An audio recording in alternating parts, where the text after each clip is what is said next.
CMA CS संगीत Saurabh this side. तो आज की वैकेंसी आई हुई है ऑफिसर्स की बैंक ऑफ इंडिया में, जो कि एक नेशनलाइज्ड बैंक है, एक गवर्नमेंट ऑफ इंडिया बैंक है, गवर्नमेंट ऑफ इंडिया अंडरटेकिंग है। और इसमें ऑफिसर्स की वैकेंसी आई हुई है जिसमें starting date of application is 27th of March 2024 और the closing date of application is 10th of April 2024। और जो इन्होंने कट ऑफ डेट बता रखा है for the purpose of age and qualification that is basically 1st of April 2024। तो as on 1st of April 2024 अगर आपके पास अगर रिक्विजिट क्वालिफिकेशन अगर है या फिर आपकी रिक्विजिट एज लिमिट अगर आपकी मैच कर रही है in that case you are eligible to apply for this. तो इसमें वेरियस डिसिप्लिन की वैकेंसी आई हुई है जिसमें कि एक डिसिप्लिन है क्रेडिट ऑफिसर की, जो कि स्ट्रीम जनरल बैंकिंग ऑपरेशन यानी जीबीओ की है। और इसमें एमएमजीएस यानी मिडिल मैनेजमेंट ग्रेड स्केल 2 की वैकेंसी आई हुई है, यानी स्केल 2 की इसमें वैकेंसी आई हुई है। टोटल नंबर ऑफ वैकेंसी इसमें 25 है, जिसमें कि 3 सीट एससी के लिए, 1 सीट एसटी के लिए, 6 सीट ओबीसी के लिए, ईडब्ल्यूएस के लिए 2 सीट रिजर्व्ड है और अनरिजर्व्ड यानी जनरल कैटेगरी के लिए इसमें 13 सीट है। और अगर आप अनरिजर्व्ड या फिर ईडब्ल्यूएस कैटेगरी से आप बिलोंग करते हो in that case 35 years will be the upper age limit, 23 years will be the lower age limit. और अगर आप रिजर्व कैटेगरी से अगर बिलोंग करते हो in that case you would be eligible for age relaxation. तो जैसे अगर ओबीसी से बिलोंग करते हो, नॉन क्रिमिनल ईयर से, तो आपको 3 इयर्स की एज रिलैक्सेशन मिल जाएगी। मतलब अगर आप 38 ईयर्स के हो तो भी आप अप्लाई कर सकते हो। वैसे अगर आप एसटी/एससी से अगर बिलोंग करोगे तो फिर आपको उस केस में 5 ईयर की एज रिलैक्सेशन मिल जाएगी। इन दैट केस 40 ईयर्स के अगर आप हो तो भी आप अप्लाई कर सकते हो। और लाइकवाइज अगर आप पीडब्ल्यूडी हो in that case you would be eligible for 10 year age relaxation. तो आप 45 ईयर्स के भी हो अगर आप होगे तो भी आप इस पोस्ट के अगेंस्ट में आप अप्लाई कर सकते हो। और फ्रेंड जहाँ तक पे स्केल का सवाल है तो इन्होंने बता रखा है कि एमएमजीएस यानी मिडिल मैनेजमेंट ग्रेड स्केल 2 का जो इन्होंने पे स्केल बता रखा है, तो उन्होंने बता रखा है कि एग्जिस्टिंग पे scale will be ₹48,170 followed by annual increment of ₹1740। फिर रिवाइज्ड बेसिक इनकी 49,910 हो जाएगी और एनुअल इंक्रीमेंट 1990 तो रिवाइज्ड बेसिक इनकी 69,810 हो जाएगी।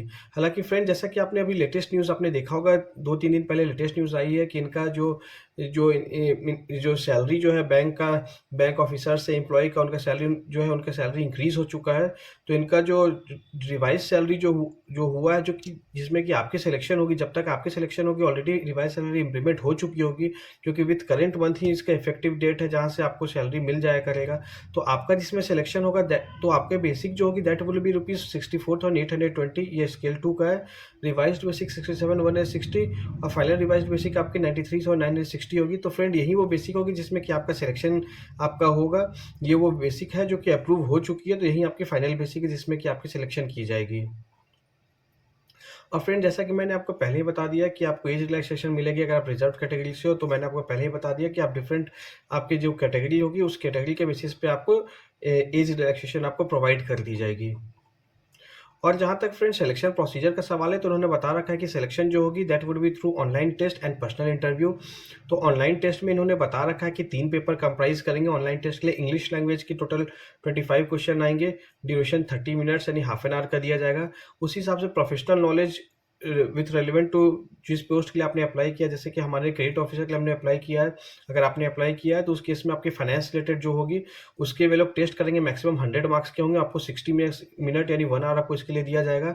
उसी हिसाब से general awareness with special reference to banking industry, तो इसका जो क्वेश्चन टोटल 25 मार्क्स के आपके क्वेश्चन पूछे जाएंगे और हाफ एन आवर यानी 30 मिनट्स आपको एलोकेट किया जाएगा इसके लिए। और उन्होंने बता रखा है कि पेनल्टी आपका 1/4 मार्क्स आपकी डिडक्ट कर दी जाएगी। तो आपने 1/4 मार्क्स यानी 0.25 आप बोल सकते हैं। अगर 1 मार्क्स आपके अगर सही क्वेश्चन के अगर आंसर देने पे है तो फिर 0.25 यानी 1/4 मार्क्स आपके डिडक्ट कर जाएंगे for the purpose of penalty. और जहाँ तक सिलेक्शन का सवाल है, फाइनल सिलेक्शन का इन्होंने बता रखा है कि आपके रिटन टेस्ट का टोटल वेटेज 80% रहेगा और इंटरव्यू का 20% रहेगा। तो इस बेसिस पे आपका फाइनल सिलेक्शन किया जाएगा। तो रिटन टेस्ट में आपने जितना नंबर लाया उस बेसिस पे मेरिट लिस्ट प्रिपेयर की जाएगी और उस बेसिस पे फिर जो शॉर्टलिस्टेड कैंडिडेट होंगे उन्हें इंटरव्यू के लिए कॉल अप किया जाएगा। और फिर इंटरव्यू के लिए क्या वेटेज 20% है और फिर उन दोनों को क्यूमुलेट करके आपकी फाइनल जो सिलेक्शन मेरिट लिस्ट है वो बनाई जाएगी। और उन्होंने फ्रेंड्स एग्जामिनेशन सेंटर बता रखा है, बहुत सारे इन्होंने एग्जामिनेशन सेंटर दे रखा है। तो काइंडली आप एक बार आप रिक्रूटमेंट नोटिफिकेशन को आप देख लें। मैंने इस वीडियो के डिस्क्रिप्शन में रिक्रूटमेंट नोटिफिकेशन डाल दिया, वहाँ से आप डाउनलोड करके आप देख सकते हो कि आपकी जो भी नियर बाई सिटी होगी उस सिटी को आप अप्लाई कर सकते हो इसमें एग्जामिनेशन फॉर्म आपके एग्जामिनेशन सेंटर आप सेलेक्ट करने के लिए। और फ्रेंड जहाँ तक एप्लीकेशन फ़ी का सवाल है तो उन्होंने बता रखा है कि अगर आप अनरिजर्व्ड कैटेगरी से बिलोंग करते हो एंड अदर्स मतलब अगर आप ईडब्ल्यूएस से बिलोंग करते हो या फिर अगर आप ओबीसी से बिलोंग करते हो, इन दैट केस ₹850 आपकी एप्लीकेशन फ़ी होगी। और अगर आप एसटी एससी या फिर पीडब्ल्यूडी से बिलोंग करते हो, in that case your application fee will be ₹175, यानी आपसे सिर्फ इंटीमेशन चार्जेस आपसे लिया जाएगा। और फ्रेंड जहाँ तक सिक्योरिटी डिपॉजिट का सवाल है तो उन्होंने बता रखा है कि सिक्योरिटी डिपॉजिट जो होगी वो आपकी जो आपकी स्केल 2 में आपकी सिलेक्शन होगी तो आपको 2 लाख रुपीस का आपको बॉन्ड एग्जीक्यूट करना पड़ेगा in favour of bank of India for 3 year, मतलब आपको मिनिमम 3 ईयर के लिए आपको सर्विस देनी पड़ेगी बैंक ऑफ इंडिया में। अगर आप 3 ईयर से पहले अगर आप रिजाइन मारते हो तो फिर आपके जो आपने जो 2 लाख रुपीस का जो अर्नेस्ट मनी है, जो बॉन्ड है, वो आपका रिवोक हो जाएगा। तो फिर आपको, हालांकि इन्होंने बता रखा कि अगर आप 3 ईयर से ज़्यादा अगर आप कंटिन्यू अगर होते हो सर्विस में, इन दैट केस आपकी जो आपने ये बॉन्ड मनी जो है 2 लाख रुपीस की या 2 लाख रुपीस की बॉन्ड जो है वो आपको पेमेंट कर दी जाएगी आफ्टर 3 ईयर। बट 3 ईयर से पहले अगर आप रिजाइन करते हो, आप जॉब अगर छोड़ते हो, तो फिर इन दैट केस आपकी ये जो है बॉन्ड मनी वो फोरफिट कर दी जाएगी बैंक ऑफ इंडिया के द्वारा। और फिर जहाँ तक एलिजिबिलिटी क्राइटेरिया का सवाल है तो एलिजिबिलिटी क्राइटेरिया मैं आपसे डिस्कस करना चाहूँगा for the purpose of credit officer. तो credit officer general banking operation जो है उसमें मिडिल मैनेजमेंट ग्रेड 2 की वैकेंसी जो आई है, इसमें टोटल नंबर ऑफ वैकेंसी 25 है। अपर एज लिमिट मैंने आपको बता दिया 35 ईयर्स की है, लोअर एज लिमिट 23 ईयर्स की है। और जहाँ तक इसमें एजुकेशन क्वालिफिकेशन का सवाल है तो उन्होंने बता रखा है कि इसमें आपने अगर graduation degree in any discipline with minimum 60 marks अगर कर रखा है, और इसके साथ में अगर आपने एमबीए कर रखा है या फिर पीजीडीएम कर रखा है या पीजीडीबीएम कर रखा है या पीजीडीएम बीएम कर रखा है या फिर पीजीडीबीए आपने कर रखा है with specialization in banking and finance, तो अगर आपने ये कर रखा है और तो in that case you are eligible to apply for this post. तो अगर इनमें से कुछ भी अगर आपने कर रखा है, यानी मास्टर्स डिग्री आपने कर रखा है, पोस्ट ग्रेजुएट डिग्री आपने कर रखा है, स्पेशलाइजेशन आपकी बैंकिंग फाइनेंस में, in that case you are eligible to apply for this post. साथ ही साथ आपका ग्रेजुएशन होना मैंडेटरी है।